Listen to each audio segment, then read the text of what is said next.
Good afternoon, everybody, and a very, very warm welcome to this session organised by the Net Zero All-Party Parliamentary Group. I'm Helen Hayes. I'm a Member of Parliament for Dulwich and West Norwood, and I'm also an officer of the Net Zero APPG, and I'm chairing today's webinar. Thank you for joining us. Today's session is called Delivering Net Zero Cities and Regions, and we're going to be looking at how our cities and regions are leading the way on the road to delivering net zero. We know that as the post-pandemic recovery starts to get underway, delivering a green recovery and delivering fair investment across all nations and regions of the UK are both essential to achieving net zero by 2050 or sooner if we possibly can. And as is so often the case, while we debate and discuss in Westminster, our towns, cities and regions are leading the way on this agenda and often moving much faster than central government, and often also leading the way in the ambition of their targets and plans. This is going to be a really exciting session, which will feed into a report that the APPG is preparing ahead of COP26. I just have now, if we can move to the next slide, a few housekeeping announcements before we get properly underway. So first of all, this session is being recorded and it will be shared online in due course. So by participating in the session, you are consenting to the session being recorded. Please do participate online as well as in the webinar itself. Use the hashtag #DeliveringNetZero and the tag @NetZeroAPPG to join the debate online. While the panelists are speaking, please do use the chat function to share questions and comments. If you're selected to participate in the discussion, we will admit you to the conversation so that you'll be able to make your contribution and we can all hear you. Panelists, can I ask that you keep your microphones on mute when they're not in use, and try to remember to unmute when engaging in the debate, and use the raise your hand function if you want to respond to questions during the discussion sessions. That would be really helpful. And then finally, any key points or questions which we're not able to answer during the session today will be captured and will feed into our report, the APPG's 2021 roadmap report, which will be launched ahead of COP26. I'm absolutely delighted that so many parliamentarians, local leaders, industry leaders and net zero experts have been able to join us to generate this debate and to really start to think seriously, and to, as we really think about how we can accelerate and embed policy change to achieve a net zero transition to the low carbon future that we urgently need to see being delivered. During today's session, we'll be hearing from a fantastic array of speakers. Recently re-elected Greater Manchester Mayor Andy Burnham. Welcome, Andy, and congratulations on your recent victory. And we're particularly grateful to you for joining, because I'm sure your feet haven't touched the ground since the 6th of May. Jonathan Brearley from Ofgem. Welcome, Jonathan. Polly Billington from UK 100. Councillor Jamieson, the leader of the Local Government Association, and Jonathan Webb from IPPR North. And we'll be hearing from those speakers in two distinct groupings. I'm delighted that the chair of the Net Zero APPG, my colleague Alex Sobel, and the chair of the Greater Manchester APPG, my colleague Andrew Gwynne, will be leading the response from parliamentarians. We're also joined by industry experts from Atkins, WSP, Siemens and Electricity Northwest. I want to say a particular thank you to our sponsors, Atkins, WSP, National Grid, Barratt Developments, EDF, Centrica, Inspired Energy and the University of Oxford for their active and incredible support for the APPG for net zero, and also add my thanks to Jill and to Emily for all of the work that's gone in behind the scenes to organising this webinar this morning.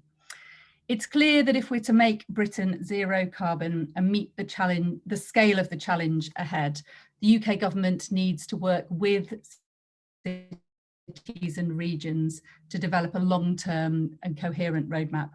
We know that in the context of COVID-19, both local and national government policy and the regulatory environment must support a green recovery. This can't be like recoveries from economic recessions past, it has to have low carbon at its heart. We need to incentivise innovation, deliver zero carbon infrastructure projects and create green jobs and skills.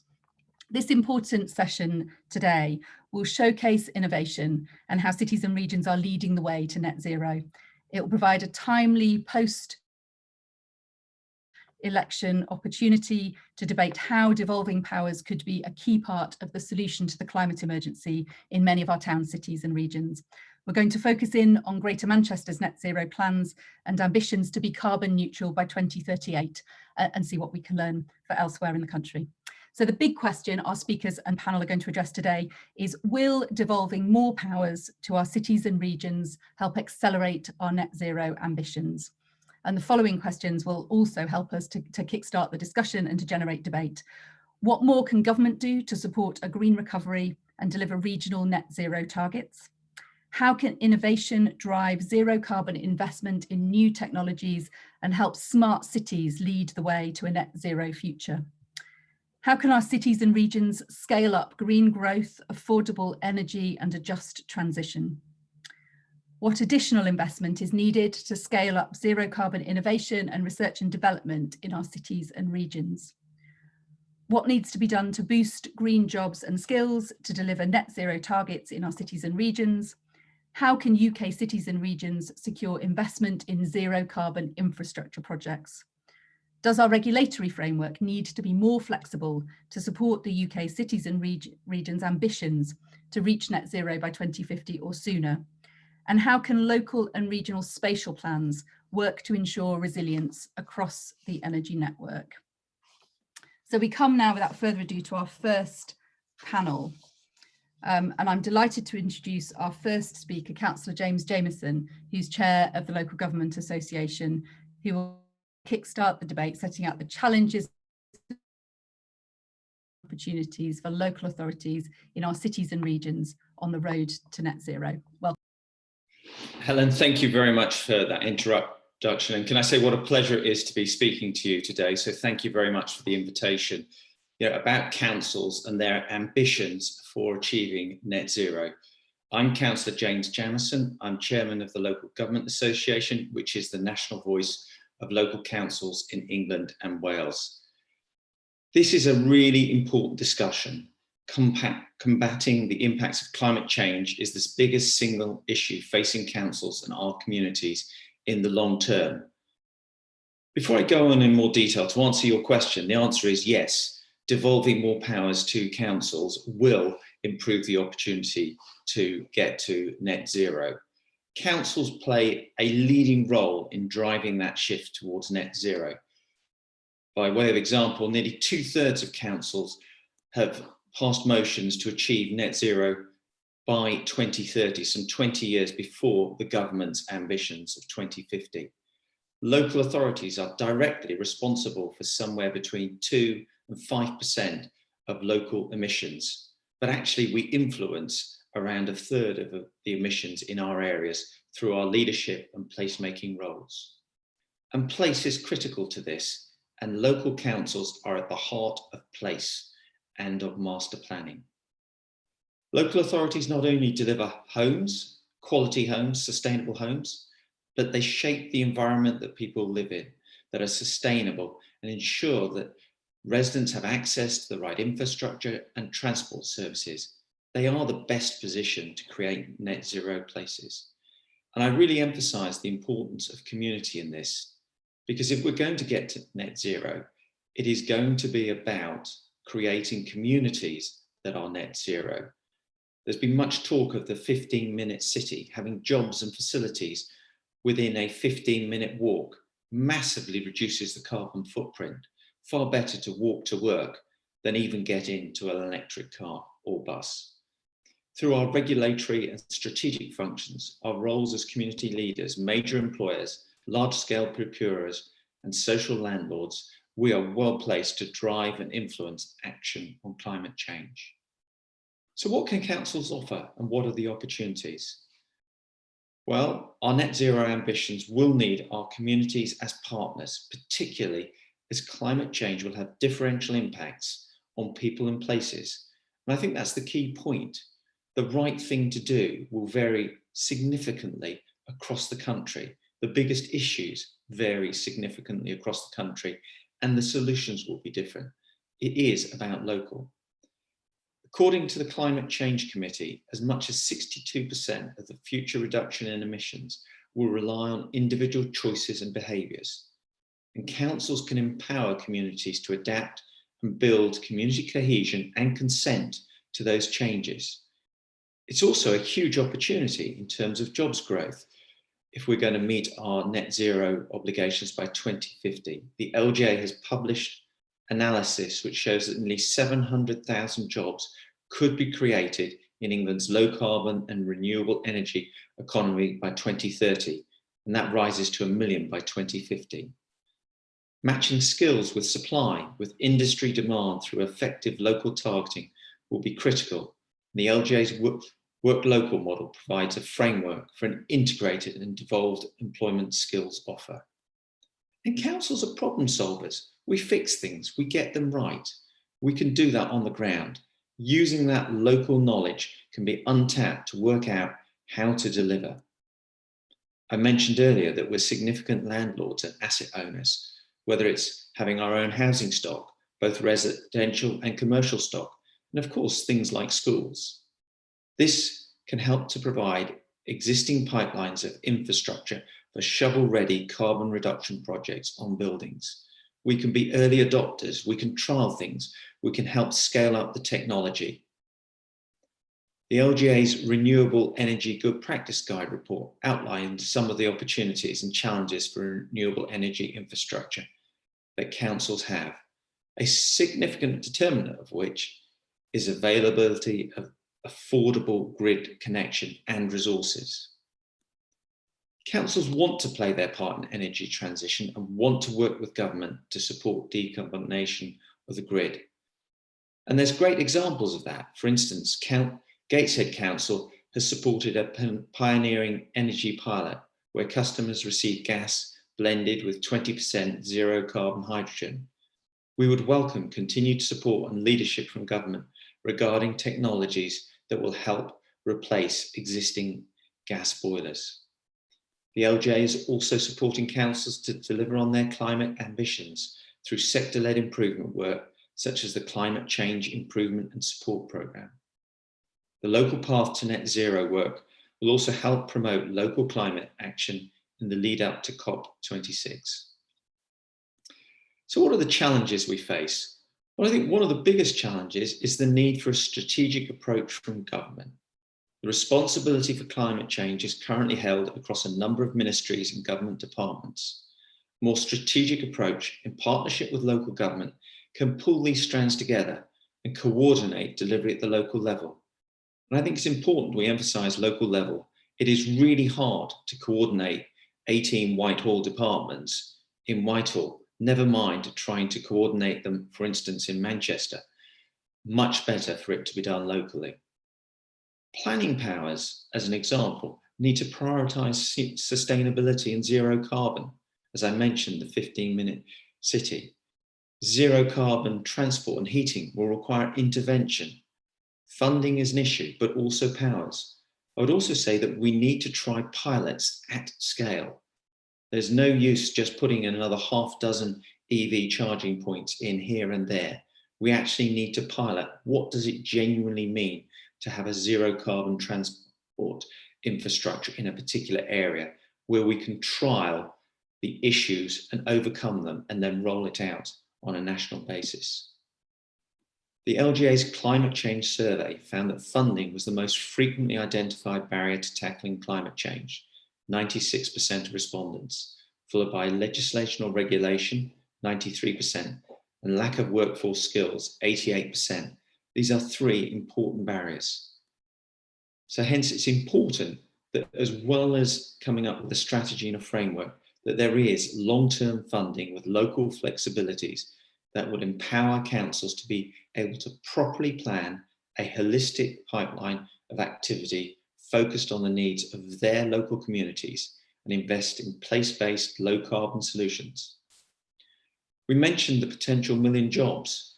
Well, that also means that we need the skills and the capacity and the knowledge not just across council's activities, but across our community. And that's going to be a key thing that we need to build quickly. There are areas of work are set to grow and change in response to climate change, the Environment Bill and planning reform. So I'll stop there, but as I end, there is no hiding place that the pace of change and interventions will need to quicken if we are to achieve our collective net zero ambitions. We as councils recognise that, and we want to adapt. However, government should work with councils and business to establish a national framework for addressing the climate change emergency, and with adequate, sustainable, long-term funding. Thank you, and I look forward to taking part in the discussion. James, thank you so much for that. Without further ado, I'm going to introduce our next speaker, Polly Billington from UK 100, which is the only network of elected leaders across the UK who have a particularly strong commitment to delivering against the climate emergency. Welcome, Polly. Thanks very much, Helen. I suspect myself and Councillor Jamieson will be sort of violently agreeing with each other on this, and I'm delighted to be following his remarks, which are very much in line with the kind of thing that our members are saying. I think it's really important to put what the government has committed to and what is required at local level as the context within which we have these conversations, and also the kind of political context in which we're talking.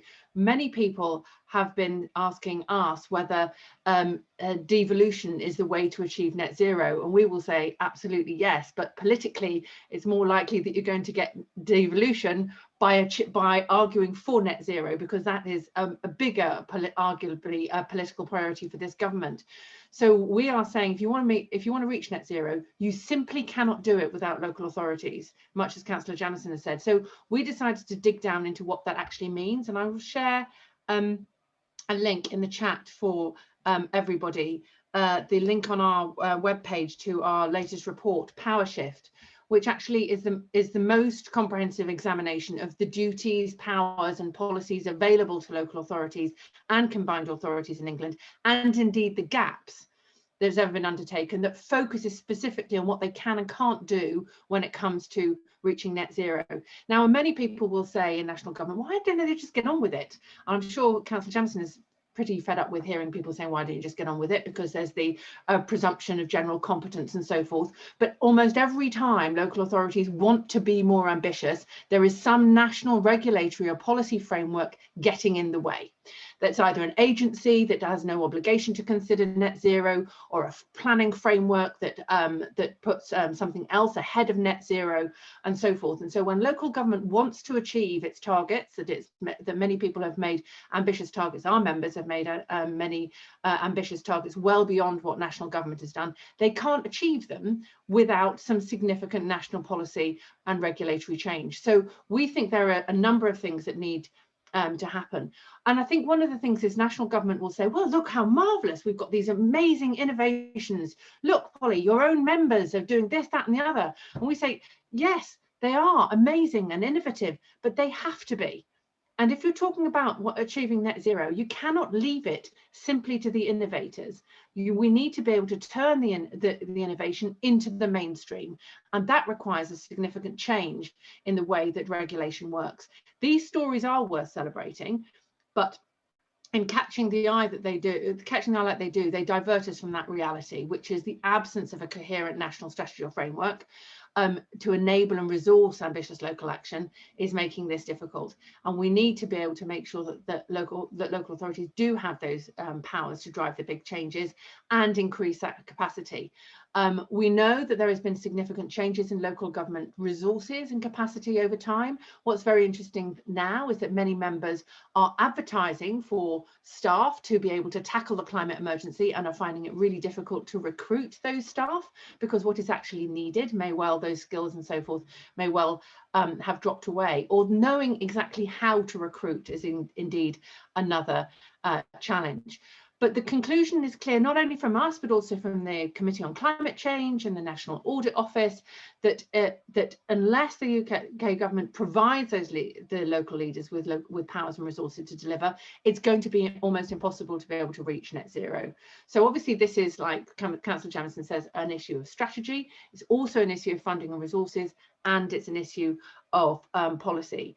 We've specifically said that we think there are 5 things that could be done, and we'll probably think, although we've been talking about it as a framework, and I noticed that's what Councillor Jamieson described it as, we think it probably needs to be put into some kind of legislative wrapper, where we're talking about local net zero powers bill, where we create something which combines permission, permission to do things, enabling powers at local level, and indeed duties. Because I was very struck by the conversations that we had with our members when conducting this research, how many of them said it was important that there was a duty, because otherwise it wouldn't get done. Now, we know, and with the leading authorities, the political will is definitely there, but we will probably need some kind of de minimis, so that even those for whom this is not a political priority are at least doing something, so that we can get to net zero on time to meet the challenges of the science.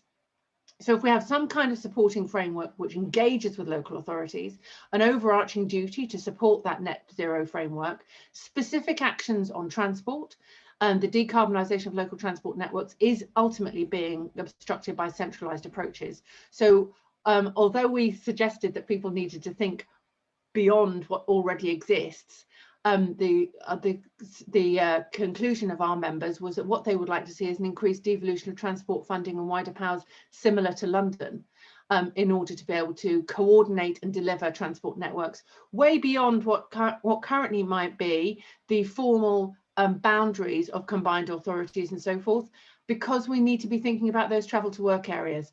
Many of our members, for example, in the Midlands, have residents who are commuting not only to their own county towns, but also into conurbations like Sheffield and Manchester, and want to have some kind of say in what that strategic connective transport network is like. Buildings, establishing a long-term framework, the frustrations that we have of many of our members to the National Planning Policy Framework, and indeed the National Planning Inspectorate, ripping out more ambitious sustainability standards just when local authorities want to be able to go further. We see some optimism in that in terms of the Future Home Standard, turning that from a ceiling into a floor. So there are some indications of the direction of travel, but there are so many announcements that are due so quite soon by this government, and we want to make sure that those really reflect the importance of local authorities and local action, and create some kind of enabling power. I'm also going to be interested, although we might be violently agreeing at the beginning of this conversation, there's going to be some much more interesting and challenging conversations a little bit later on, when some of the people on this call who are actually involved in some of those national regulatory and policy making bodies are going to have to either change the rules, make representations to the government to change those rules, or accept that the current rules are not working to be able to achieve what is required. And I think that's what's really hard, is that for so long regulations have been designed for a number of purposes, and they are not factoring in the reality of a decentralized, decarbonized energy system, or indeed what that means for how we design our homes and our communities. We're really pleased and excited by the fact that the government has announced their UK infrastructure bank with a net zero mandate and technical assistance for local authorities, and are keen to shape that conversation, and are doing so with the Treasury at the moment. Do not spend too much time worrying about the size of the bank. It's what you do with it, gentlemen. This is about design rather than size, and we need to be able to make sure that that net zero mandate is really embedded in what happened in the way that the bank works. Then we'll be able to extend capitalisation further on. So I think there are a range of possibilities that we can go for with this, but we can make the case for more power locally if we make it clear that this is about achieving a national mission, which is to be able to decarbonise very fast in a fair way. And the people are best placed to be able to do that, as Councillor Jamieson said, are the people who work and live and represent those communities on the ground.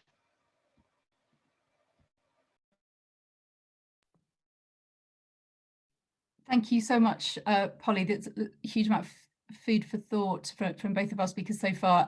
I'm getting chair's anxiety around drift on our time plan for this morning. So if I can ask, it's really hard to do so, but if I can ask our speakers still to come to be as succinct as you possibly can. So if we can catch up a little bit on the time whilst also getting all your points across. That would be fantastic. We've also got some really good questions and comments coming in on the chat. So thanks to Hugh Lloyd, David Pitt, Nick Falk and Norman Hyman. We hope we can get you in later to contribute more fully to the discussion, but please keep the comments and suggestions coming in the chat. And without further ado, I'll move on to our next speaker, Jonathan Webb from IPPR North. Welcome, Jonathan. Thank you very much, Helen. And I should be able to keep it brief, given we've already had two excellent speakers who cover quite a lot of the ground that I was going to cover. So I think what I would say just before I kick off is, I think the best way to really think about this and kind of the questions which are being posed at the session today is there's a whole range of things which local authorities and combined authorities can be doing now to drive us towards net zero. But there's also a lot more powers and resources that they need to further accelerate that drive. So what I'll try and do is briefly talk to those 2 points.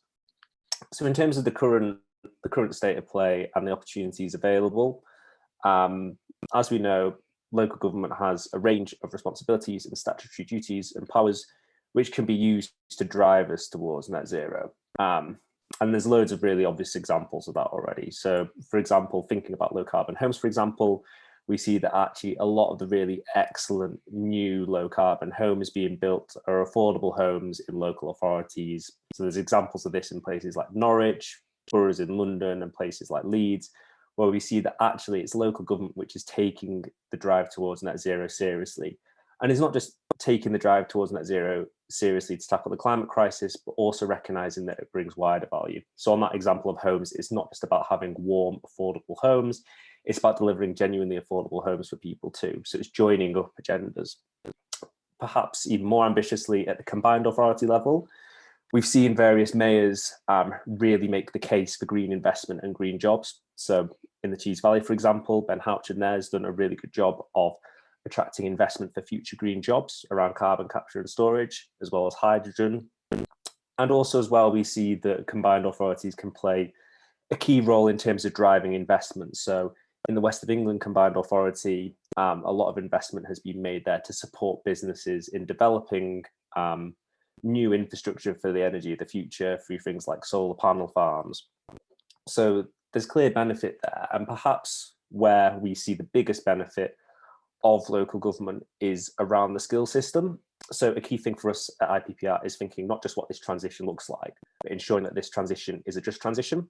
And that really will require us taking the role of local government seriously, because that's where the powers around skills lie. And actually, if we're to ensure that this is a transition that everyone benefits from fairly, we need to make sure we're not just creating the new jobs of the future, but actually thinking what is it we need to do around skills today to ensure that people are able to participate and take up those opportunities in the future. Because at the minute, there's a bit of a disconnect in that government has this ambition around the future green economy, that's UK government that is, but actually a lot of the powers needed to shape that lie at a local level. So we really need to start joining up those 2 agendas. Despite there being a lot of positive examples that exist, there's still a lot of challenges that need to be overcome if we're going to really drive towards net zero. And a lot of that lies from not just the lack of power and resources and the fact that devolution is very much an ongoing process in England. It's also due to the fact that we have quite a centralised model of governing in this country. So if we think, for example, about some of the technologies we might need to decarbonise key industries, a lot of those decisions are currently being made by central government, when really the ability to introduce those technologies and actually realise the future green economy relies on things that local government will need to do. So creating new skills, making sure that industries and businesses in the area exist and are able to thrive and support the ambition of UK government when it comes to developing those industries of the future. Similarly, when we think about the government's current approach and its priorities it risks at the minute benefiting certain areas over other areas. And really this comes back to the government's other main agenda, which is levelling up. So actually, the government at the minute is missing a bit of a trick when it thinks about levelling up and the transition, in that there's a really good opportunity to marry both of those agendas together. If levelling up is to be meaningful, it has to level up all parts of the country. It can't just level up certain places. So that means that creating new green jobs, infrastructure, and improving quality of life means that we need to think credibly and realistically about devolution. So actually, if we're going to have this net zero agenda and empower local government to do the things that it needs to do, we need to think more widely about devolution. We need to ensure that local places have the skills, infrastructure in place and the powers to shape skills for the future green economy. We need to empower local enterprise partnerships, which play a really crucial role in terms of bringing together the public sector and private businesses. And finally, we need in place a real coherent policy architecture where actually local government and central government are having the conversations that they need to have. So when it comes to creating green industries, there's proper planning going on and central government is recognising the value of local government. And none of that is going to happen without further devolution. So I'm going to leave that there for now and hand back to Helen.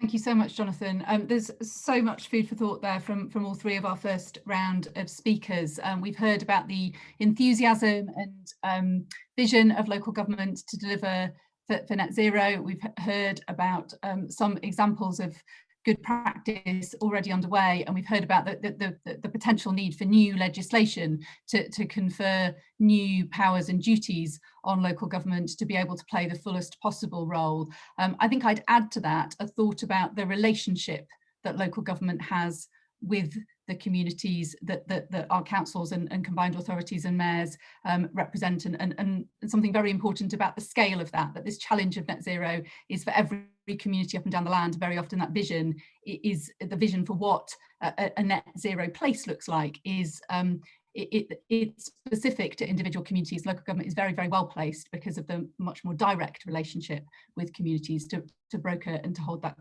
conversation. I'm going to move without further ado to introduce Andy Burnham now, who can give us much more information to drill down, I hope, into what you're doing at the level of Greater Manchester to deliver net zero there. Thank you so much for joining us. Oh, you're welcome, Helen. Good afternoon, everybody. And firstly, thanks to both all party groups for coming together to have this conversation, the right conversation at the right time.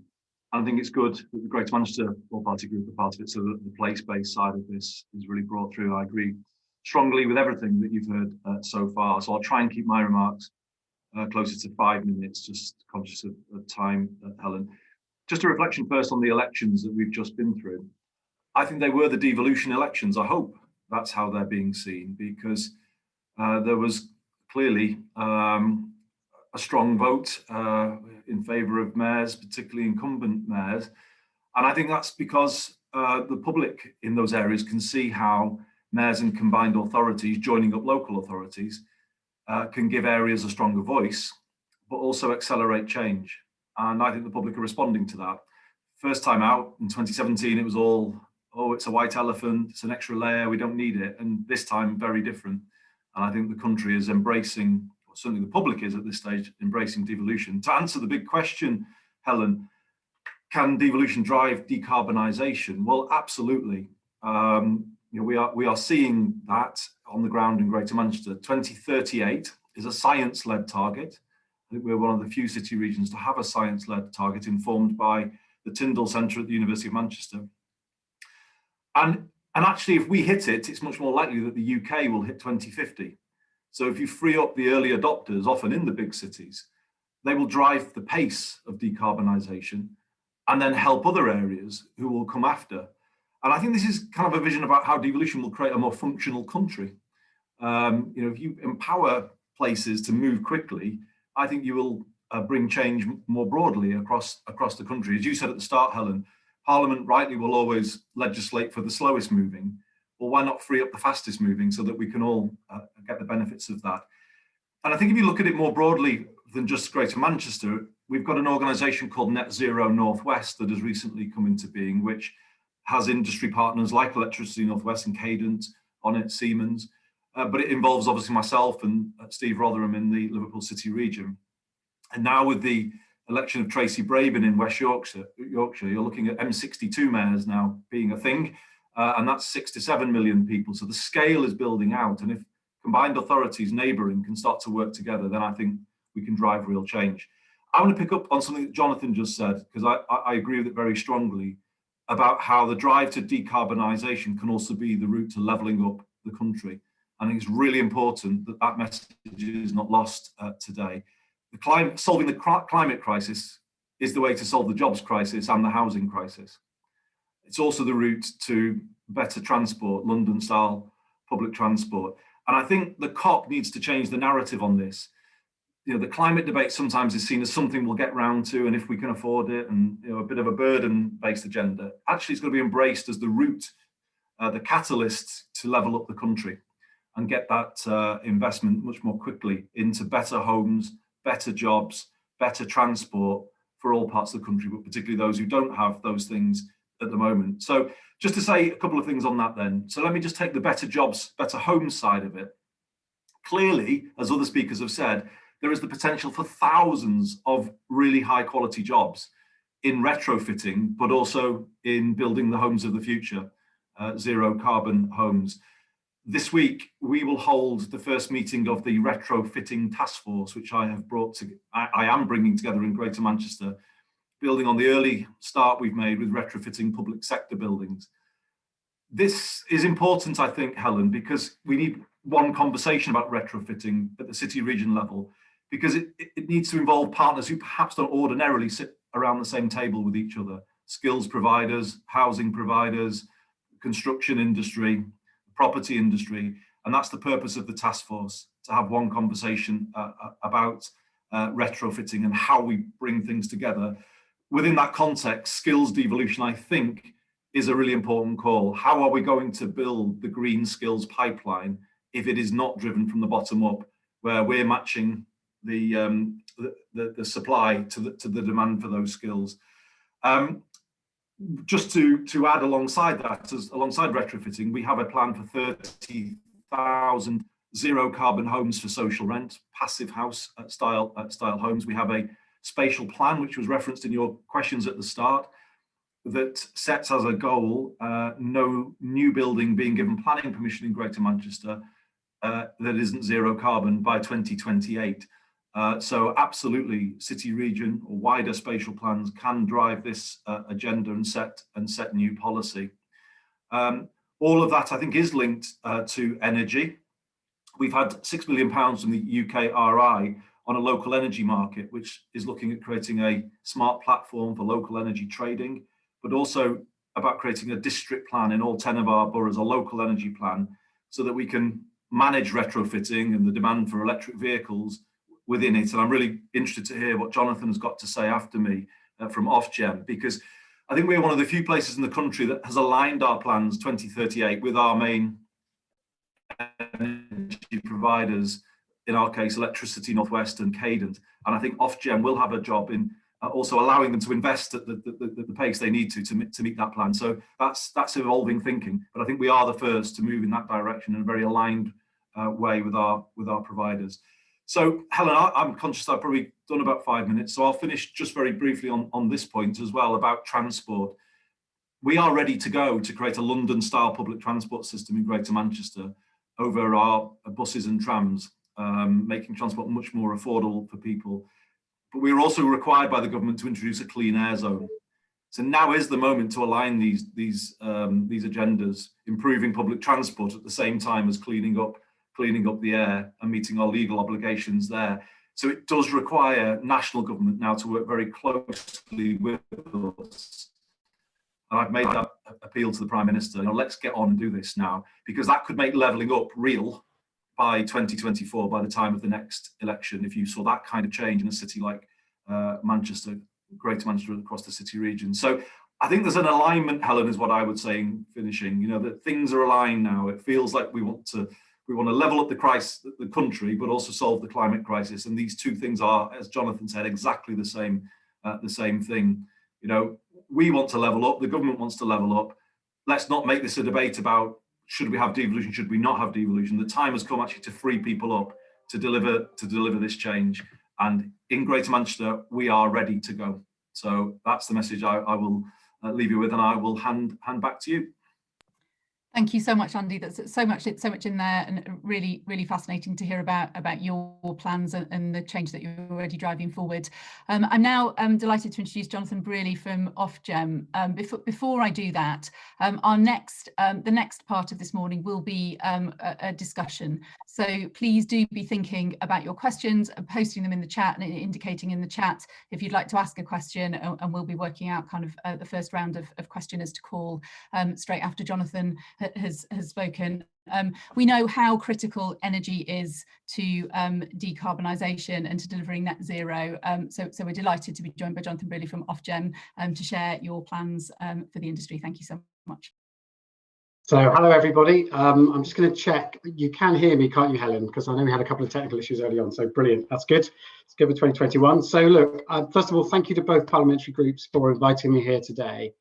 What I'd like to do is just start from the basics. So I think everyone here knows that Ofgem is fully behind the net zero challenge. And indeed, on my first day as CEO, feels like a long time ago, but sort of February of last year, we made it clear that this is fundamental to our objectives. Equally, I couldn't join a group where Polly Billington is on the panel without mentioning that we work together in government, in DEC, thinking about some of these issues. And what I want to start off by saying is just what a huge change in perspective there has been over the last 10 or 15 years since Polly and I worked together. And if I'm really candid, when we worked in the department, we were thinking nationally rather than locally. Indeed, I would suggest that we had lots of bar charts in front of us that had big sort of collections of what we needed nationally, rather than thinking about how all of this was going to evolve across the country. Now, Ofgem is and wants to be part of a huge change in perspective that has already happened. And that is that we need to work collaboratively across all levels of geography, whether that be devolved administrations, cities, local authorities, or indeed in many cases in neighbourhoods, to make sure we can deliver on this challenge. And I want to start by just talking about some of the reasons as to why that's the case. So the first reason for me is the technology that's behind this transition. So we have a great deal of generation that is local, solar power, wind farms, for example. Equally, some of the big infrastructure decisions that we need to make, such as the scale of offshore wind or new power stations or indeed new hydrogen developments, are massive city and local decisions. Second reason, when we look at how people are using energy and the rollout of electric vehicles, it's inconceivable in our mind that you can't do that without significant local planning and local leadership to make things happen. The third, and this has been mentioned a couple of times, both by Andy and indeed by Councillor Jamieson, around innovation. We need to test and trial things differently in different areas. And I describe it as a whole system locally that needs to fit together. And then finally, in these times when we are trying to recover from the financial implications of the COVID crisis, we understand as the regulator that there are huge economic development questions that need to be answered here also, working closely with cities and regions in the wider government levelling up agenda. Now, when I look forward, those drivers for local involvement get bigger rather than smaller. So when we all begin to think about how we are going to replace our gas boilers with something that is low carbon, how we are going to make sure that our industry has a low carbon source of energy, I can't see how we do that without leadership from local authorities, from cities, from regions, and indeed from devolved administrations.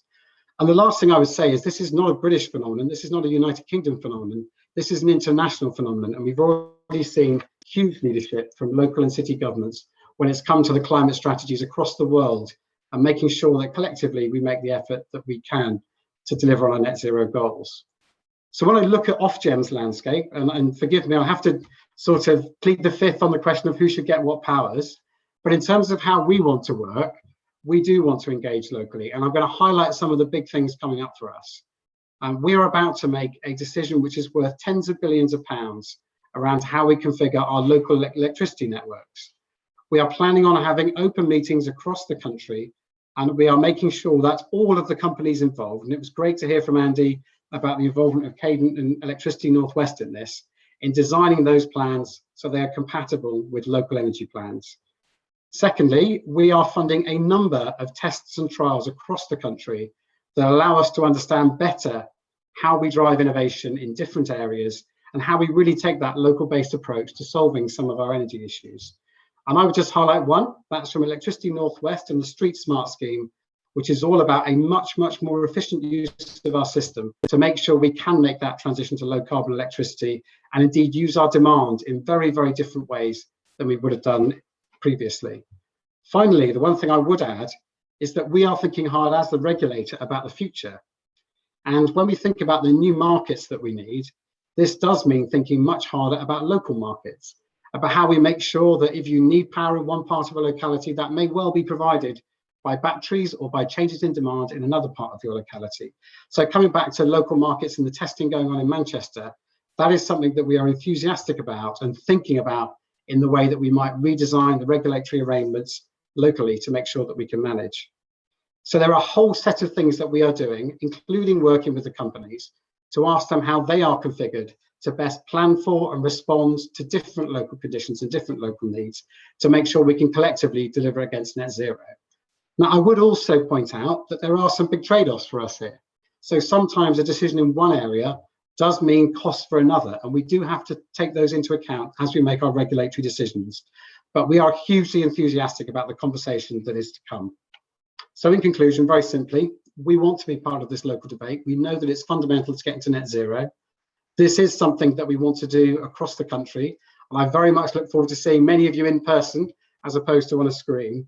And finally, we will continue as an organisation to build our local connections and our local relationships to make sure we understand those when we make some of our more fundamental decisions nationally. So with that, I'll hand back to Helen. Thank you so much, Jonathan. That's fantastic. So we're now going to have some responses to the speakers from our parliamentarians who are present. So I'm delighted to see Alex Sobel, Andrew Gwynne and Jeff Smith have joined us. Welcome to all of you. I'm going to start by introducing Alex, who's the chair of the APPG for Net Zero. Alex, welcome.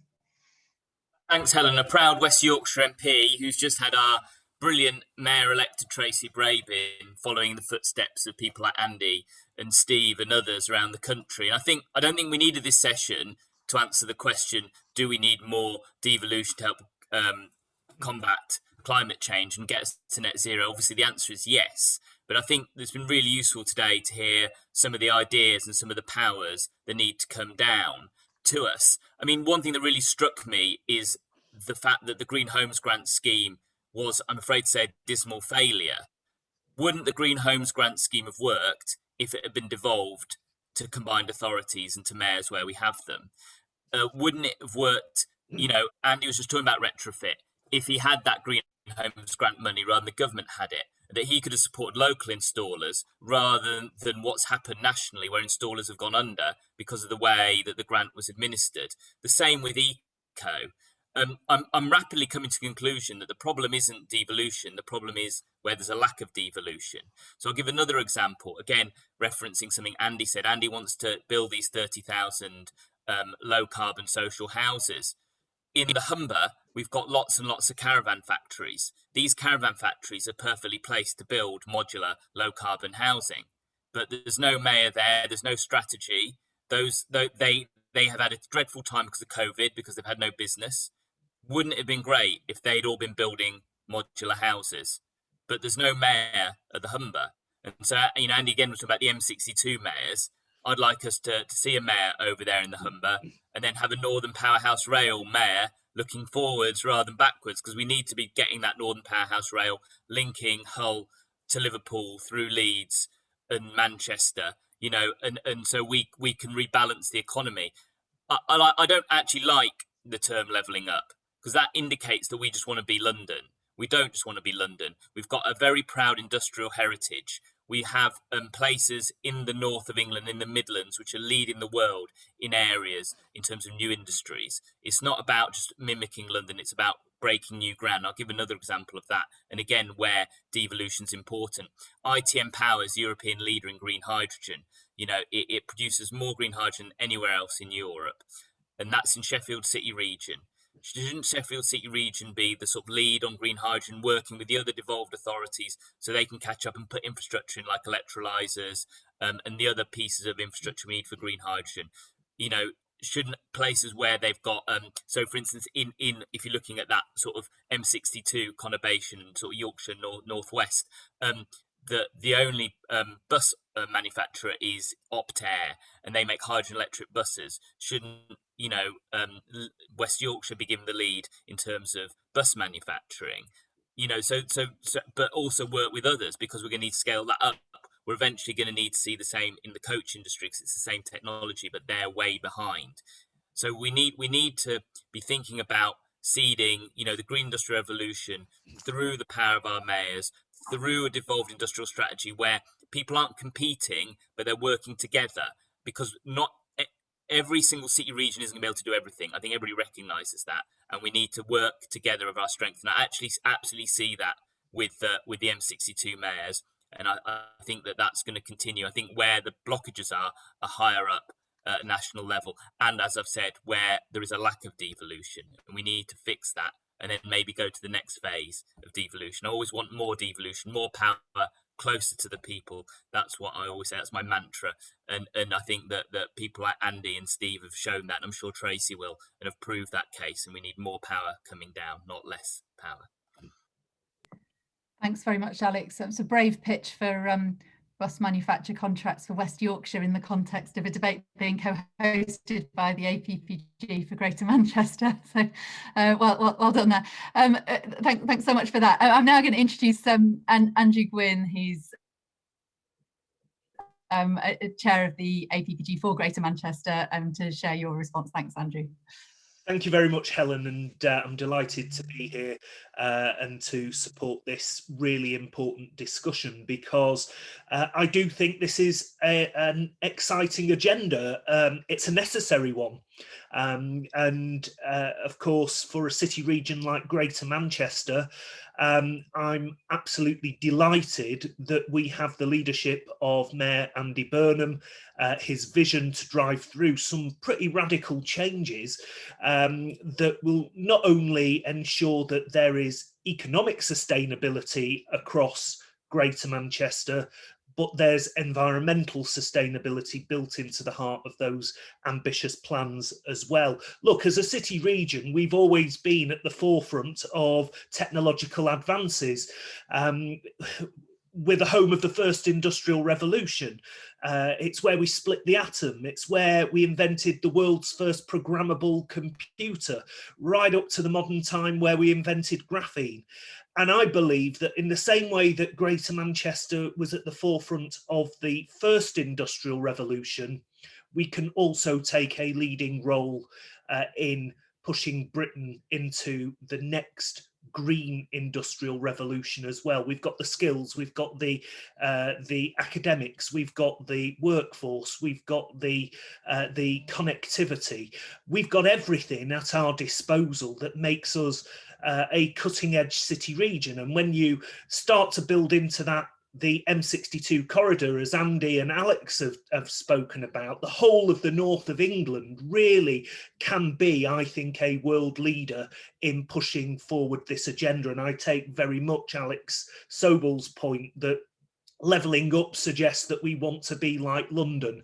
Well, we don't want to be like London. We want to develop our own uniqueness, have our own lead, and we want to be the best. We don't want to be a second-class London. London's a brilliant city and it stands head and shoulders amongst other world-leading cities, but we want Greater Manchester to be the best Greater Manchester, not a second best somewhere else. And look, I think Andy really has hit the nail on the head. It's how do we integrate the powers that we've got at a local level, either at the council level or at the mayoral level? How do we use those powers to drive forward that change? And, you know, what Andy's talking about on transport, and what Andy's talking about on clean air, and what Andy's talking about the skills revolution in the city region, what he's talking about in terms of building sustainable communities, new homes that are net zero. All of that integrates into a single strategy, and it has to, because there's no part of the jigsaw that, if it's missing, is going to create that complete picture that we want to see. And so, you know, I am genuinely excited about the way forward for the city region, getting that connectivity across the north, getting those new homes that are sustainable, and ensuring that Greater Manchester has the jobs and the skills to be able to meet the ambitions of the green industrial revolution. I think we can be a world leader in this sphere, just as we were in the 19th century. And I'm so pleased that my friend and colleague Andy Burnham is the person that, since his re-election, will be driving forward this really ambitious agenda on behalf of the people of Greater Manchester, and everything and anything that we can do as parliamentarians to support that in Greater Manchester and across the north and the rest of the country, that's what we'll do. Thank you very much indeed, Andrew. And now I'm just going to bring in Jeff Smith. Jeff is also a Manchester MP and newly promoted to Labour's shadow communities and local government, housing communities and local government team rather. So congratulations on that, Jeff, and welcome. Sorry, hi Helen. I was just in another part of the room. Thanks. Really appreciate the welcome. And yeah, thanks for the presentation. I was actually I missed part of Jonathan's presentation and a little bit of Andy's. I'm sorry, Andy. But I was actually particularly struck by something that Polly said, which is the fact that if we want to deliver this agenda, we need to get local government on board.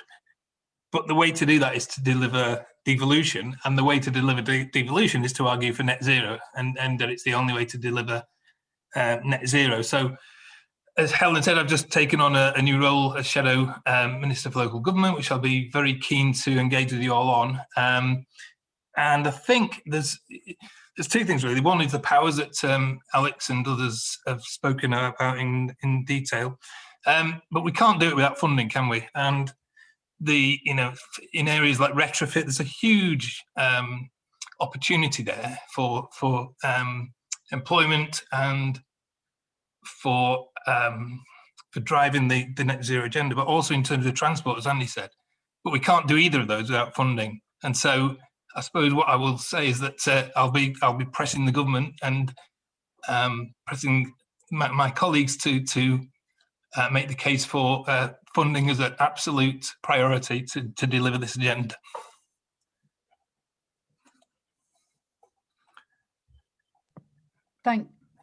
Thanks very much indeed, Jeff. I wondered whether any of our panelists from the first round of speakers would like to respond to the parliamentarians at all. If you have any brief remarks, could you indicate by raising your hand in the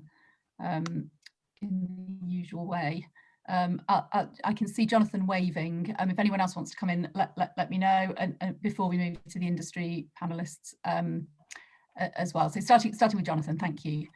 So just a brief point, but I think the conversation we're having here is making it really clear that, you know, it is this kind of energy and enthusiasm, this level of detail in understanding areas that we're going to need if we're going to make the changes that we need to. And as I say, Ofgem is fully behind that. But there was a couple of other things I just wanted to mention in this context, because, you know, Ofgem itself is changing, and we recognise that the old way of doing regulation, so frankly, agreeing a lump of money up front and then coming back 5 years later to look at it, isn't going to work in this new world.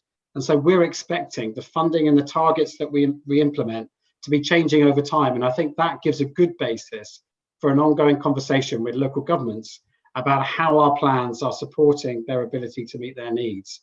And I did want to highlight one example, just as a slight trailer. We had a project with the industry on green recovery, where we said, can you go and find projects you can bring forward that you were going to do in 2 or 3 years' time that you can do now to support the economic recovery? Now, I can't announce the results because I'm not allowed to yet, but I'm optimistic that shows a good way forward where we are going to make a substantive contribution, not only to the recovery, but also to the changes we need to support electric vehicles. And that's the spirit within which I think we all need to work. Lovely, thanks very much, Jonathan. I've got Polly, I think I saw Andy waving, and Jonathan Webb as well. If I'll bring you in that order. If you could keep your remarks kind of fairly brief, please, that would be great. First of all, Polly. Thanks very much, Helen. Yeah, I'm really interested in Alex's idea of sort of strategic interventions in regional markets to be able to create specialisms. We are very keen to make sure that our members and local leaders are able to shape what will need to be a net zero skills agenda from this government, which is because, frankly, we don't have the skills that are required. We will be able to create the jobs if we set the standards and deliver the demands, but we won't be able to fill those jobs unless we've got a proper focus on skills. And having some kind of regional specialism may well be one of the ways to look at it. And yes, you're right, Jeff. I mean, I do sort of say it sort of in a contrary way, because I spend a lot of time with people who are sort of saying, oh yeah, well, devolution is the way to net zero. And I'm like, which is the one that matters most to this government? It's net zero. They've set a legislative target. If they can't reach it, then they will have a political problem. And actually, devolving is the way to be able to reach it. The scepticism in Whitehall about the ability of local authorities to deliver, Councillor Jamieson will concur with me on this, is massive, and it is misguided. There is a belief that local is inefficient. And actually, as Claire Wildfire has put in the chat, we need a whole systems approach, transforming whole communities, because if we don't do that through shaping markets, the public sector picks up the bill. Well, I don't know whether you've noticed, but this government has had to make sure the public sector picks up the bill for COVID. Why do that when we can actually make sure that the economy can be designed and delivered mostly via the private sector by good regulation and standards? Thanks, Polly. Andy, and then I've got Jonathan and James as well. Yeah. Thanks, Helen. It was only a brief reflection, having listened to Jeff, Andrew and Alex, just to say that I really appreciate the enthusiasm with which all three spoke, actually, for what we're trying to do. And I think it's really important that we build this conversation. Devolution can't be seen as a threat to what goes on in Parliament. Parliament has a different role to do. It sets national frameworks, it legislates for everybody everywhere, it creates the sort of minimum that everyone has to do. We're not a threat, are we, by saying, okay, but then we take that and we go further and we go faster. I think that's a healthier country, actually, when it works in that way. We are the most politically over-centralised country in the OECD. But we are also the most regionally unbalanced, and the two things are connected. And I think we have to make the argument that if you distribute power more evenly, you will then level up the country. These two things are absolutely linked, but that is not to undermine the role of MPs or Parliament in any way. And I just think that's hopefully, with the generation of MPs in Parliament now, that is changing. I know the last time we had the debate about devolution, that wasn't understood, but it feels like it is now understood. And the strength of Greater Manchester devolution, dare I say it, Helen, as opposed to London devolution, although obviously we follow, we wouldn't mind being levelled up with you, by the way. if others, it would be a good start if we were levelled up with you. I think the strength of our system and the combined authorities outside of London is that the GMCA is the local authorities, where in London the GLA isn't the local authorities. So there's a sort of potential disconnect between the local government base in London and the GLA and the mayor. Whereas in our case, the 10 councils are the GMCA, and that's obviously true for all other combined authorities outside of London in England. And I'll just leave you with this thought, Helen. That model of devolution can create an alignment in the system that can make change happen really quickly, if everyone has agreed and everyone has bought into a shared direction. And then you can get the join up of policy from the council level through a combined authority all the way to central government. And I think it will make the country more functional as a result. So it's just to say I really appreciated the enthusiasm I heard from Jeff, Andrew and Alex and yourself, Helen, in bringing this conversation together today. And the degree of alignment amongst everybody who's spoken is really powerful. And hopefully this debate might be about to change in a significant way. So great, thanks. And I'm going to leave shortly, but thanks very much for having me here. Thanks very much, Andy. I'd say on from a London perspective on levelling, we don't much like levelling up in London either, because quite often it means taking resources away from key areas of our public services to redistribute them elsewhere. And we don't think that is the best approach for the North, the North and the Midlands and elsewhere in the country. We think that approach is about additional investment and empowering local government there to deliver. But there's also something about the devolution settlements that they have. So London's devolution settlement comes from the late 90s, and it very much reflects the challenges that London faced at that time. And I think there is a challenge for devolution to make sure that devolution settlements are always keeping pace with the challenges that there are for our communities. And at the moment, climate change is right up there, the climate emergency at the top of that agenda. So we have to be, and it relates to Polly's remarks earlier about the need for a new legislative framework to make sure that local government, whether it's at a regional level or local authority level, has the powers really to tackle this challenge to the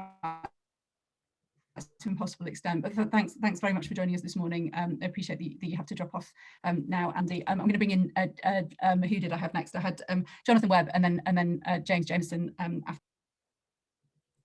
Thanks. Just two quick points. I think probably the first point I want to make, and I think this has been reflected by everyone, but it is sort of worth explicitly saying in that to do any of this, I think there's still work to be done in terms of changing perception from central government towards devolved government. I think not just historically, but definitely over the past year, that relationship has often been viewed as antagonistic.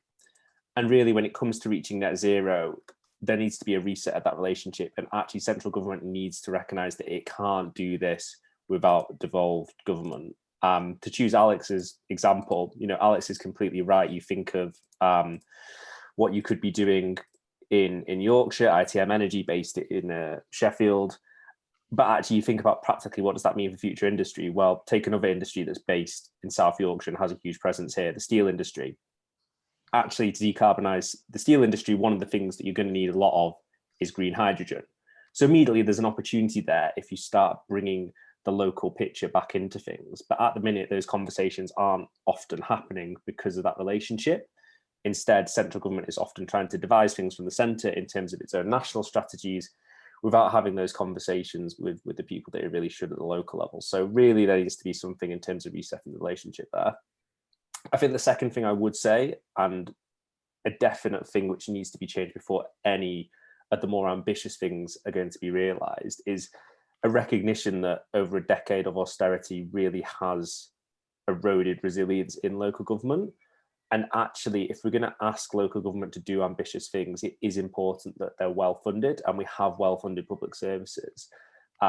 And you can't really escape that point. So I think as well, that needs to be a realistic part of the discussion, that actually it's not just recognising that local government can help and should be empowered to help and do even more, but also we should make sure they have the resources that they need to help in the way that they can, because without that, you're basically going to be asking a lot from local government without really giving them the resources to do the things that they need to do. Thank you, Jonathan. James. Thank you. And thank you very much, Jonathan, for pointing out that we need the funding and resources in local government. And I am conscious local government frequently identifies funding as the big issue. But actually, in this instance, it's funding and that strategic alignment at a local level.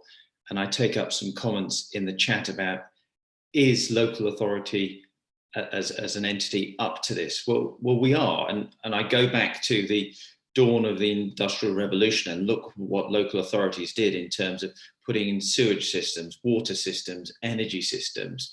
We transformed our cities and towns 100 years ago. We can do it again, but we need to be given the power and the funding and the authority to do it. The other one that I want to tackle is one of the reasons that people frequently point the finger at local government and say, oh, well, it's all very well for you, James, you run I used to run a very good council. We trust you to do it, but what about all these others, X, Y, and Z? The reality is every council will do it differently. They will do some things exceptionally well, they will do some things well, and they will make one or two mistakes. I mean, that's life. But by having 354 councils or combined authorities doing this and focusing on what they're good at, we will have best practice, we will be able to learn from each other, and the average will be better. We won't all go at the same pace, but we'll be able to catch up because there's somebody in front of us. And the more that we worry about postcode lotteries rather than postcode opportunity, the slower we will be in solving this solution. So, you know, a national slow process, in my view, is nowhere near as good as, you know, letting whatever it is, 100 flowers bloom by allowing local government to get on with it. Thank you. Thank you very much, James. So now we have some responses from experts in industry to all of the contributions. A little bit more discipline for this session on time, because I want to allow some of the other contributors who've joined the session this afternoon to be able to come in as well before we get to the end of our time. So we've set you a specific question each to answer, and 3 minutes in which to do so, if that's okay, and you're up for that challenge. So we've got Stuart in this order, and I'll bring you in a second, one at a time. Stuart McLaren, who's the Director of Net Zero Infrastructure at Atkins, Barny Evans, who is a Strategic Advisor on Net Zero at WSP, Peter Emery, who's the CEO at Electricity Northwest, and Martin Powell, who's the Head of Sustainability and Environmental at Siemens.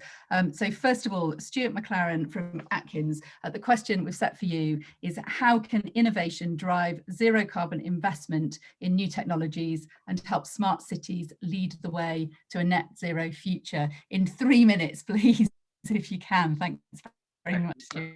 Thank you, Helen, and thanks to everyone so far. It's great to see the level of agreement on this topic. I think just to start, I just wanted to sort of reiterate that obviously for the UK, we're already heavily urbanised, with sort of over 90% of our population already living in urban spaces and cities. So we've got to remember that the majority of the physical infrastructure that's going to exist in 2050 already exists today. And as such, our innovation needs to be focused on our approaches to retrofitting that existing stock, as well as how we integrate it into the smart new build asset systems and environs of the near future. And, you know, we strongly support the creation of a national net zero strategy and plan and the significant benefits that can be realised from devolved powers and regions. But we must make sure that in the way in which we innovate and we drive these solutions, that city level and regional level decision making and action taking is done in a coordinated fashion, given how a lot of these solutions will be shared nationally. Our view is that adopting sort of a whole systems approach will be enabled through clear centralised leadership but delivered locally, which I think is consistent with where we have. But from an innovation perspective, there are probably 3 key things that I think I want to elevate today. There's a whole load of areas that we would want to see innovation driving. But firstly, it's focusing on our energy systems, and in particular, how we innovate to address the energy trilemma. So innovation needs to be focused on ensuring that we really do deliver real world and implementable solutions, and that can be deployed at scale. But these got to be proactively addressing the sustainability cost, and importantly, and ever increasingly, the security issues that are going to emerge as smart cities become increasingly interconnected. A particular area within the energy systems is our actually trying to find really genuinely viable solutions around grid scale storage and local storage to be able to service cities sufficiently. Secondly, I think a key area for innovation that really needs ongoing focus is the enabling technologies and the digital infrastructure. So none of the smart systems, the new energy solutions and the emergent technologies that will be required to actually drive a more efficient and resilient city of the future, they're not going to be able to realise their potential without some foundational enabling technologies in place. So you look at 5G, AI, cloud, edge computing. These are all technologies that are rapidly developing and will likely represent sort of the enabling technologies for resilient integration of city-scale solutions across energy, transport and building systems. Innovating in this space as well is likely to be best utilised where we actually are able to develop national and city digital twins. And I think that will become a defining moment. And lastly, buildings and construction. So decarbonising buildings, focusing on heating, low-cost solutions to heating and insulation. And in relation to new builds, we need to see much more innovation focused on modern methods of construction. And importantly, it's standardisation so that it can actually be truly scaled and rolled out at the pace in which we need it. So very quick canter there, Helen, on some sort of key topics. Fabulous, thank you very much. Thank you for very good timekeeping as well. Next up is Barny Evans, who's Strategic Advisor Net Zero at WSP. And the question we've set for you in 3 minutes, Barny, is how can UK cities and regions secure investment in zero carbon infrastructure projects? Thank you. Thank you very much, Helen. Thank you for having me on. A lot of good points have been made, so in some cases I'm going to be echoing, and I'll try and do that in 3 minutes. So at WSP, I work a lot with districts, boroughs, cities and regions on their net zero transitions, and I've sort of tried to summarise some key lessons from that. So firstly, be clear on what you're trying to achieve is helpful. So we just finished a 5-year economic and net zero plan for the West Midlands Combined Authority as an example that identified about £15 billion gross investment required. And of course, they haven't got £15 billion, but at least they know what they need to do, and that enables you to have conversation with government and investors from a position of knowledge. And another big thing I think we have with local authorities or cities and regions is the issue. One of the issues for investors is uncertainty on returns. So to give you a quick example, electric vehicle charging is a massive opportunity, but it's also a massive risk as an investment, because I could lose all my money because people don't use those chargers. And so local authorities cities and regions have a great opportunity to act as a nucleus by providing their own facilities or their own fleets, providing that sort of capacity to act as a catalyst for wider investment. Partnering is another one. I think we often work with cities and regions that have great plans, but they are quite lean outfits now. I think we probably all agree. And so their project management capacity, their procurement capacity can be limited. And so partnering in sort of joint ventures and PPPs and those kind of things, completely open book, gives you that opportunity to bring in additional expertise without cost. Another new build regulation is still in your gift. So new planning regulations are still in your gift. And so, for example, you can again act as a catalyst for the market. So new buildings, by requiring to use heat pumps, for example, you stimulate the supply of those heat pumps, you stimulate the supply of people in white vans who can support that. The same on multimodal hubs. If you're trying to get a transport revolution, it can be difficult to retrofit, but on new build, you can insist on that. Two or three really quick ones after that. Big point to make is electrification is going to be huge on this. I don't know if we've still got Jonathan Brearley on this, and I see Peter's going to be speaking after this from Electricity North West. Electrification is going to be huge, and it is a challenge because local authorities don't map well with the electrical networks, and the electrical networks investment regulation is quite challenging for this sector. So it's an exciting time in electricity regulation, but I would encourage local authorities to engage with Jonathan and Peter further. I'd echo the point on education and skills. There's a big transition happening there. When we spoke to the West Midlands, you think about it, they're a global centre for industrial internal combustion engine.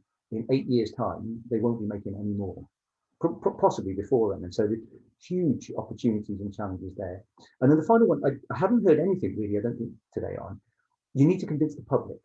They are going to be the biggest investors in the net zero transition by a country mile, much bigger than governments and cities. They'll buy the electric vehicles, they'll buy the heat pumps, the bikes, the solar arrays. They will be the primary investor. And what I hear when we talk to the public often is the net zero transition is a painful but necessary journey. It is nothing of the sort. It is going to be a wonderful transition to a much quieter, lower pollution, much richer country. And we need to do a marketing job. We need a marketing team to sell that to the public. Because when I go to public events, they don't perceive it like that. They do perceive it as we're going to be forced to do things we don't want to do. I'll leave it there. Thanks very much, Barny. Next up, we have Peter Emery, who's the CEO of Electricity North West. Peter, your question in 3 minutes, please, is does our regulatory framework need to be more flexible to support the UK's cities and regions' ambitions to reach net zero by 2050? Okay, I think, I hope you can all hear me. The quick answer is yes, it does. It does need to be more flexible. But I think that this is recognised by Jonathan and his team at Ofgem, and the DNOs are working with Ofgem to try and come up with a more flexible solution. Why is this important? Well, our role is to put infrastructure in place in a timely fashion, make it efficient, low cost. Don't put it in too early, but don't put it in too late. So we really enable that low carbon transition and we enable others to invest and decarbonise. So the critical issue for us is what is the pace of change? And that is what Jonathan's team are grappling with, and that is what infrastructure providers like Electricity North West are grappling with. So the flexibility we need is to be able to respond quickly. Jonathan mentioned earlier this green recovery initiative. That's been put in place pretty quickly, actually, by historical standards. And we need something similar. I'll give you an example, is probably the best way to illustrate this. The government white paper suggests they'll make some decisions on hydrogen, the economics of hydrogen, whether we are going to develop blue hydrogen or whether we're relying on green. The economics of hydrogen for domestic heat are massively important. And 2025 is when they said they'd make that decision. That's halfway through our next price control. If the government decides that hydrogen has got application, but it's not in domestic heat, then the infrastructure requirements for electricity are going to really go through the roof. So we need to be ready to respond quickly. But at the moment, I've got no visibility of that.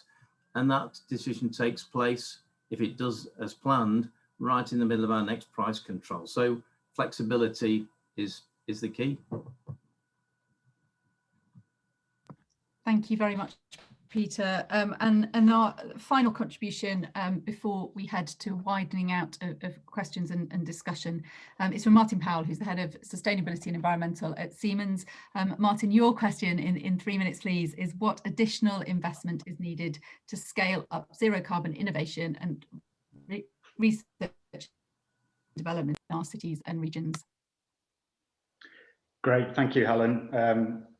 Early on in this, I was convinced I wouldn't make it, but so congratulations, I have time to speak. Net zero cannot be achieved without commitment from big industry. Science-based targets need to be set so that the whole supply chain is motivated to do their part. I'll come back to that in a moment. Cities have decoupled economic growth from their environmental disbenefit, less CO2 emissions per capita than the national level. So there is a logic to devolve power.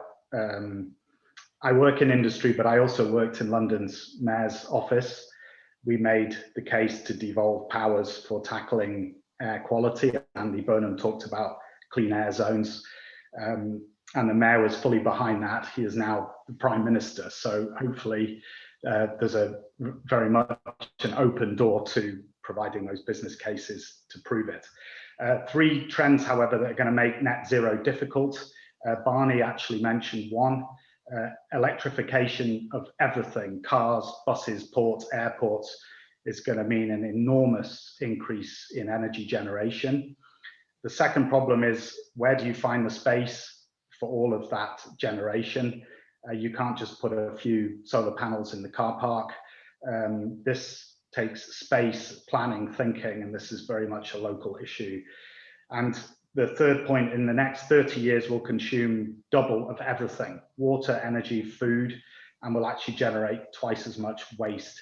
So we really have our work cut out to deal with the challenge. So 3 things, finally, to solve it. We must embrace circular economy principles much more. I can tell you, we worked it out. Just Saturday nights, thrown away, takeaway food in Manchester would power all of Manchester's buses. If you converted the waste to hydrogen, you could fuel all of the buses. The second point is we must connect all city infrastructure to a data platform. This helps us build much stronger business cases to make the case for funding things like clean air zones and other important initiatives that are going to solve the climate crisis. And thirdly, the most important, we must mobilize SMEs. London has 1 million SMEs. Manchester probably has roughly a third of that number. They're currently worrying about survival post-coronavirus, but I can tell you they really have to think about their role in solving the climate crisis. Microsoft are now asking every single one of their suppliers to tell them what their contribution if they gave them a contract to Microsoft in terms of carbon emissions would be. So this is going to completely change everything. So SMEs need support, funding to really drive forward. And so those are the three things I think cities have to focus on, and they are well positioned and probably the only entity capable of delivering it. Thank you. Thank you very much, Martin. We've now got an opportunity for attendees to ask some questions as well. And Jill is working hard to bring people in from the chat who've indicated they'd like to ask a question. I'll do my best to get as many people in as possible. And I think if it's okay with all the panelists, I'll just take as many contributions from the floor as can get in and then stop and invite respond everything from each of the panelists who are still on the call, if that's okay, because that way we'll be able to get as many in as possible. So so I'm going to invite Hugh Lloyd first of all, who I can see has appeared. Thanks. Thank you, Helen. Thank you, everybody. It was a quick observation, really, to build on Councillor Jamieson's point about how local government and the variety of it can make for better decisions. Couple that with, thankfully, a couple of references towards the end of the presentation about the electrification of energy as we go forward. Obviously, electric vehicles are electric, but a lot of homes are going to be electric. We've heard that BEIS are considering a hydrogen town competition. Isn't it going to be really important that they also have at least a few electric town competitions?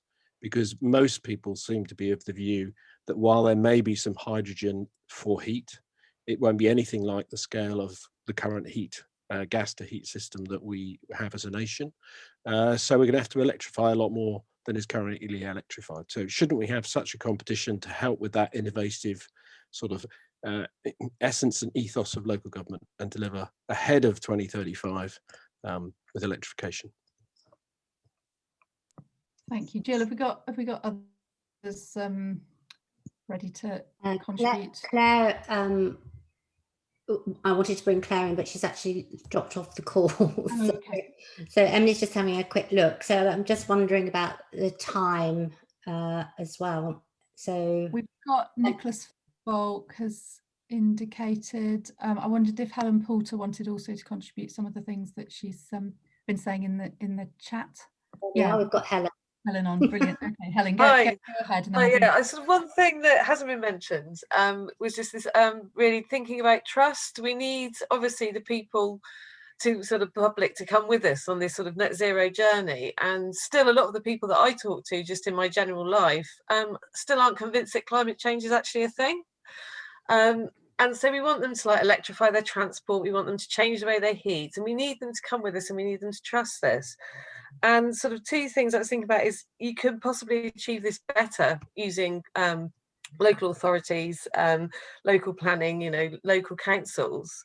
And then also there was a point that Jonathan Webb said that if not things aren't funded correctly, then local councils are unable to deliver promises. And actually you could also have a deterioration of trust there as well. That people are then looking to their local councils for projects for, say, community energy. They can't deliver these promises that they've then said they can. I just wondered if anybody had any points about that, really. Yeah, actually, I'd quite like to answer that question. We've done a lot of work. Peter, could I bring in Nicholas, and then we'll do responses from the panelists kind of all together, if that's all right, and I will bring you in to do that. So Nicholas. Hello, I would like to ask Councillor Jamieson in particular where the money could come from and what is being done to look at new sources of investment funding. I've specifically in the chat raised the issue of land value capture, which is not just charging the developer, but is also increasing charges to the home owners, the property owners, who benefit from improved infrastructure. And insofar as people need to level up, we need to think about ways of charging people in the wider southeast more, instead of them expecting that all the money will come from government for funding Crossrail or whatever, East-West links and so on, and for them to make a greater contribution, because they're going to be the main beneficiaries, and for that matter, they are the main losers from increasing congestion and air pollution and the decline of their town centres. Thank you, Nicholas. We've got Peter next. Hi, this is Peter from Inspired Energy. I wanted to build off of what Helen said, because I think that's a real issue about bringing people on board. I think a corollary or ancillary issue is that there's lots of people on board to a climate agenda at the local and regional level, whether they're in the public sector or they're in the private sector. They want to do something, but they don't necessarily have the knowledge, the tools, and they're reinventing the wheel on things like that. And that has to do with the funding. Jonathan mentioned that we can't just hand authorities money and then judge them in 5 years on the same value for money or policy outcomes as the past. So one of the issues is that is raised to solve this are these combined authorities, cluster approaches, things like that. So maybe one question for James is, and others on the panel, is how has experience, I have a little bit of experience in Edinburgh working on these, how is experience getting these collaborations off the ground to avoid people reinventing the wheel each time they try to incorporate climate or even inclusive growth into actions, because we're not set up as authorities and businesses to work together very efficiently. Thank you very much, Peter. I think we'll have responses from all of the panelists now, if that's okay. If you could just respond to the questions that we've had and make any concluding remarks that you'd like to, be super helpful in getting through everybody and being able to wind up by 1:45. If you could take sort of about a minute to do that each, if that's okay. So I'll start with Peter, Emery, because I know you were keen to come in on that previous question, and I'll just call you in the order in which you sort of appear on my screen. Yeah, I think trust on delivery for devolved councils is very important. We've done a lot of work with the combined authority in Manchester. We produced a decarbonisation pathways document, which gave us a pathway to 2038. And about 2/3 of the actions on there we could do locally, but there's about 1/3 we need government help. And one thing I haven't heard much about today is collaboration between the devolved authorities and the government. There are 3 areas specifically which are critical. The EV date for 2030 can't slip. The hydrogen decision in 2025 can't slip. And new building regulations for more efficient buildings in 2025 can't slip. If any of those slip, then Manchester's 2038 is very much vulnerable. So I think these devolved authorities need to collaborate and really push government hard on some of these critical areas. Otherwise, trust will be lost. It's very important. Thanks very much, Peter. Martin Powell, can I bring you in next, please? Yeah, I'll just answer briefly the kind of general topic of bringing people along on the journey. I think, if you take retrofitting as an example, I know Andy Burnham talked about this, but the technology exists today. The financing is available. These are, to retrofit a building, the paybacks are very reasonable. Nobody's expected to put up the money. But we're still not doing it. So I think, cities have a much stronger role. It's nice to see that Manchester has a task force assembled to do this. And I think the SME community are going to be forced to play their part. And there's a lot of organizations out there that can support them, because, SMEs generally don't have an expert available to focus and look at this, so that there are a lot of people out there now looking to help SMEs go through that journey. And that represents, 90% of the city's businesses. So I think people will get on board over the next 2-3 years naturally. The question is will they embrace what they have to do and implement it? And that's the big question. But I'm optimistic. Thank you, Martin. And Barny, I'll bring you in next, please. Yeah, afternoon. There was a couple there. I think on the delivery front, I'm optimistic in some ways, because I think delivery is like a muscle. You need to train it. And I think, so as people start to roll out these projects, that, those muscles will get stronger, if that analogy works. I can't remember who was, I apologise. Someone was asking about all electric city trials.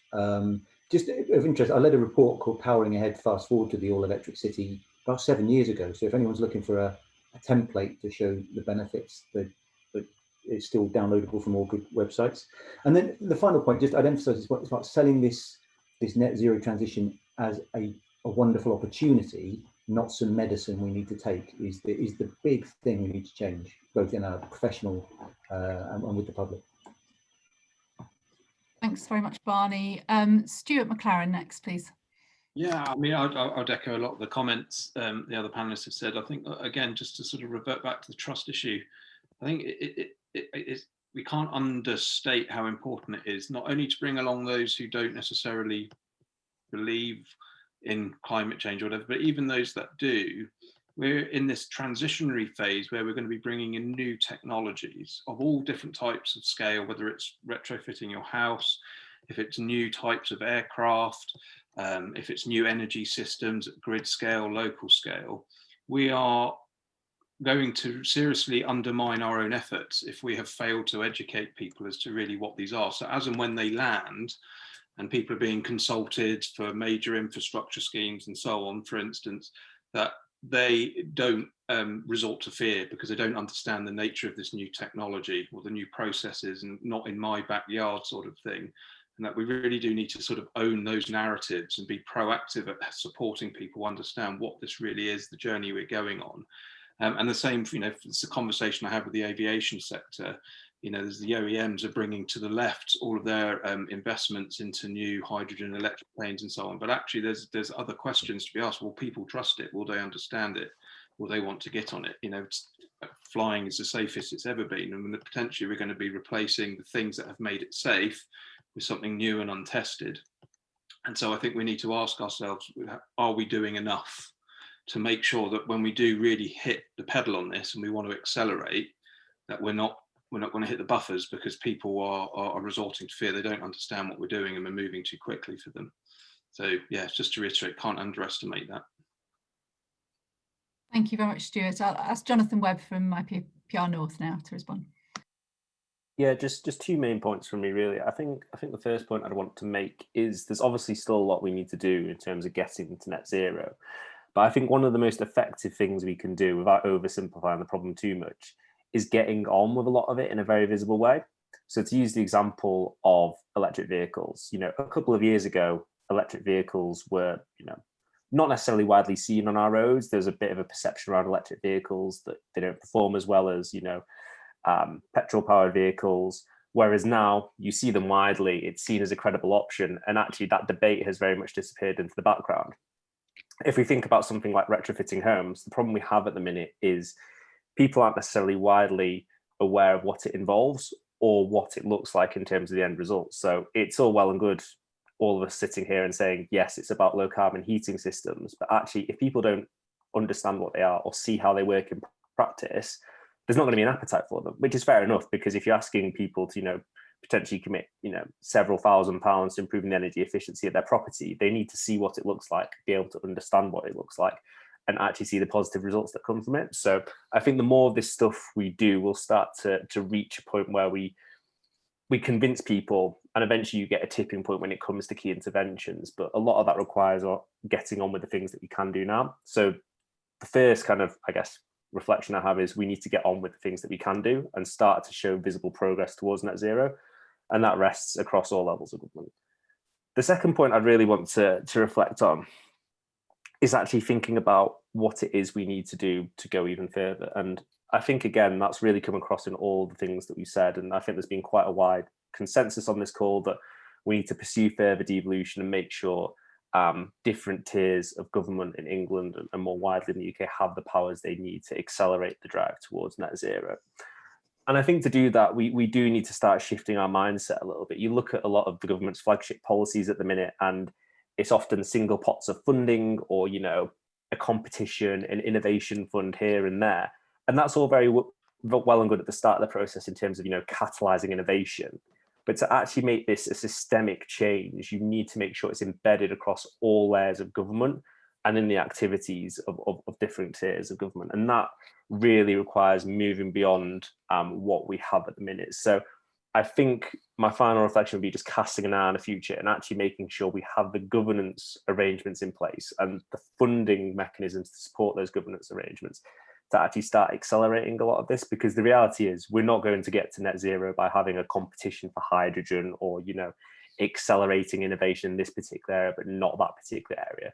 We need to completely change our economic model and completely change the way that we, you know, as people live our lives in society. So I think we really need to start pushing more of that ambitious and systemic change, and crucially ensuring that we achieve that change in a way which is fair and just to all, and actually the costs of this transition aren't falling on the poorest or the most vulnerable in society. Thanks very much, Jonathan. With a couple of minutes left, so pretty much one each. Polly Billington, thanks. I've got 3 things to say, so I'll say each one in 20 seconds. The first one is about collaboration, the second one is about mainstreaming this, and the third one is about money. In collaboration, I've shared our Knowledge Hub link in the chat. Already our local authorities are collaborating. We can't reintroduce regional development agencies or call them regional net zero agencies with this government, but something that looks like it and smells like it, but isn't called that, might be helpful.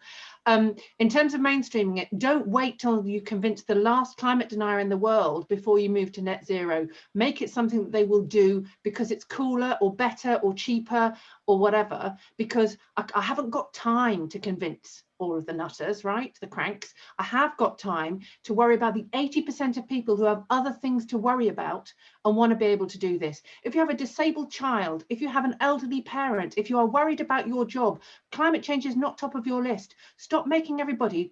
I've been a campaigner for far too long to try to be able to making everybody like me. I will fail, so will you. Make it work for them. And thirdly, on money, and this goes to Nicholas Falk's point, we need to be leveraging and mobilizing private capital. That is what the UK Infrastructure Bank needs to be about. Public money needs to be shaping markets so that we can unlock that money. I would be very wary of suggesting that the private money needs to come out of the pockets of people who live in the southeast, as though we all drive around in rollers. I live in Hackney. The level of inequality in my community is higher than in many other parts of the country, and I would be very wary about assuming that simply the levelling up agenda is all about place and not about individual communities. But there is things we can mobilise: pension funds, we can mobilise investment capital, but it needs development capital and some kind of intervention to shape markets from this government. We all need to be advocating for that as far as the UK Investment Bank is concerned, and so I will put our arguments for that also in the chat before we all leave. Thank you so much, Polly. And finally, James. Thank you. I'll just answer the specifics. So land value capture, absolutely. It's ludicrous in the southeast that building land goes for $1 million, $2 million, $3 million an acre. That could be used for a whole variety of things, for infrastructure, for better greening, for houses that are more sustainable. It doesn't mean that the houses have to cost more. It means landowners make less exceptional profits. I agree. I made the comments about an electric pilot earlier. I think we need to do something at scale to deliver it. In terms of cooperation and coordination, well, actually, that's what the LGA is there for, to help share best practice throughout local government sector, and we will continue to do it. I would emphasize one of the big issues we also face is the public. We need to take the public with us. It's great that large numbers agree with this, but you only have to go outside a school on a cold day to see the number of people in large cars running their engines. It's a really simple thing to turn it off, and we've still got people not prepared to do that. Thank you. Thank you very much, James, and thank you, everybody. I'm glad to see a mention of land value capture. I had a private member's bill in the last Parliament on the legislative reform that's needed to deliver that, and I share Nicholas's view of how important that is. It just remains for me, everybody who's attended this session today. We've had a brilliant discussion with a real wealth of ideas and contributions. We've heard about the commitment and the energy within local and regional government to deliver net zero. We've heard from the private sector about the expertise and the innovation that is already taking place. And we've had some really, really thoughtful contributions about what more is needed to empower and equip local government to keep on delivering and to increase the pace of change towards net zero even further. All of the contributions from the session today are being fed into the report that the Net Zero APPG is preparing ahead of COP26, which is focused on delivery, focused on behaviour change. And just to the point that was made about green investment and the UK Investment Bank, and we have got another session coming up on green finance, so please look out for that if that's a particular area of interest for you. But thank you so much to everybody for taking part today. It's been a really fantastic session on pretty much the most important topic that there is right now. Thank you so much. Thanks, Helen.